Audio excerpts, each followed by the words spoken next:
Just Bryan Scofield with the latest on what's happening out there, and look at that. What's up with the clouds? Yeah, we got some. Well, yesterday we were talking about computer models hinting a little rain over the mountains, certainly seeing a little bit of that. None of that has made its way into the valleys. We're not getting any reports of that at this point. I'll show you that on the radar in just a moment, but that looks like a pretty decent shot. Look at that. And if you go to the other end of the valley, you'll see a completely different shot. So that's over the upper elevations. Henderson, you're 77.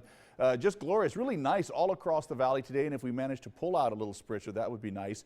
We don't get rain on Memorial Day. I'm just going to say that statement. Almost never. Last time we saw it, right there. Measurable rain is considered 0.01 if you want to get technical about it. Not traces, but 0.01. 1945 is the last time we saw measurable rain on Memorial Day itself. So bet against it, right? Place your bets on that one. I've seen it on Twitter. The odds are in your favor on that one. All right, take a look. There's your satellite radar composite. We're definitely looking at a little snow in the upper elevations too. That's all that white surrounded by the pink. The pink is that transition from that rain to the snow, and you can see it right there. Once again, here's our valley. So it's quite a ways away, but you know, farther away, we look down to the south, things are getting a little more active, not just a few showers. Closer in, we're talking Sandy Valley, just outside you folks in Sandy Valley.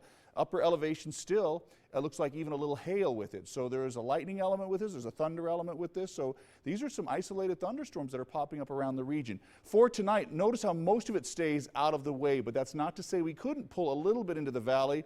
We're not talking threatening rain at this point, we're just talking about a little nuisance rain maybe just a little spritzer on the windshield, and that's about it. For tomorrow, computer models are bringing it back briefly again, kind of over the mountains again. So we'll be watching that for you to see if anything changes, giving you the first alert. That's why we say that. So we've got 60s coming up for tonight mostly.